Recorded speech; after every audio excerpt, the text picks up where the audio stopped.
warahmatullahi wabarakatuh.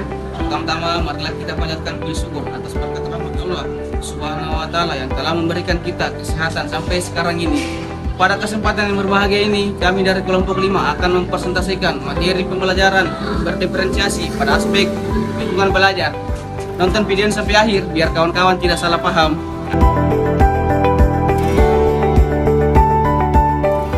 Lingkungan belajar adalah kondisi yang dapat memberikan pengaruh terhadap subjek yang terlibat dalam proses belajar mengajar, terutama pendidik dan peserta didik.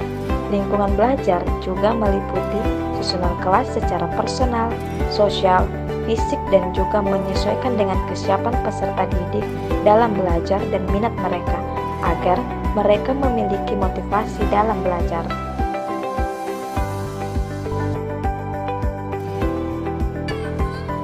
Lingkungan belajar meliputi lingkungan fisik, lingkungan sosial, dan lingkungan intelektual. Lingkungan fisik meliputi sarana dan prasarana pembelajaran seperti pencahayaan, ventilasi, tempat duduk, dan meja, dan sebagainya. Lingkungan sosial merupakan pola interaksi antara siswa dengan siswa, siswa dengan guru, dan orang yang ada di sekitar lingkungan belajar. Dan terakhir, lingkungan intelektual. Lingkungan ini mencakup perangkat lunak seperti sistem dan program-program pengajaran, lingkungan keras seperti media dan sumber belajar, serta aktivitas penerapan dan pengembangan kemampuan berpikir. Cara melakukan pembelajaran berdiferensiasi dalam aspek lingkungan belajar. Yang pertama yaitu pengaturan ruang kelas.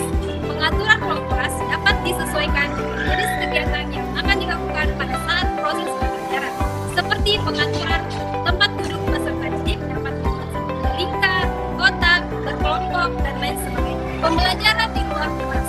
Sesekali guru memberikan kebebasan peserta didik untuk belajar di luar kelas agar mereka tidak merasa bosan. Manfaat penerapan pembelajaran berdiferensiasi dalam aspek lingkungan belajar. Yang pertama, pertumbuhan yang sama bagi seluruh siswa.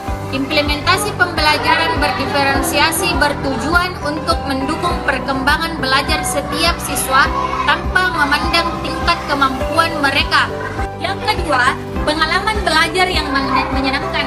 Ketika seorang guru menggunakan beragam strategi pembelajaran yang sesuai dengan gaya belajar siswa, maka siswa akan mengalami kegembiraan dan kemudahan dalam proses belajar. Yang ketiga, pembelajaran yang disesuaikan dengan individu. Pembelajaran akan berpusat dan terfokus pada kebutuhan masing-masing siswa, di mana guru mengembangkan materi pembelajaran berdasarkan pengetahuan, presentasi belajar, dan minat mereka.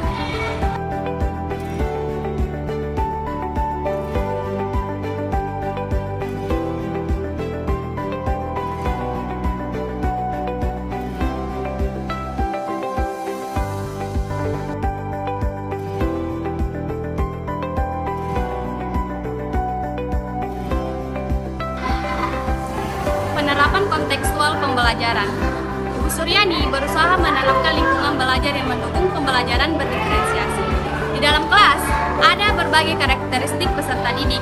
Ada yang cepat memahami materi, ada yang sedang, serta ada pula yang lambat dalam memahami materi tersebut.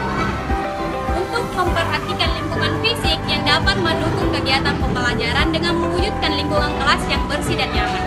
Mesetin tempat duduk berbentuk kelompok untuk memfasilitasi peserta didik dalam melakukan kegiatan diskusi.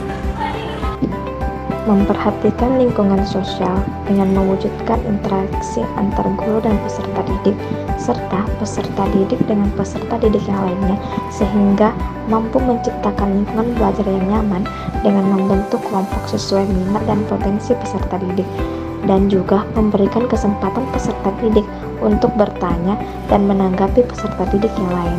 Mewujudkan lingkungan intelektual dengan memberikan model pembelajaran berupa problem-based learning dan menggunakan media konkret.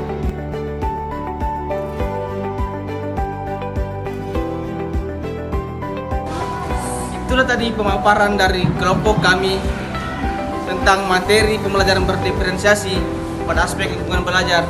Billahi fisabilillah, wassalamualaikum warahmatullahi wabarakatuh.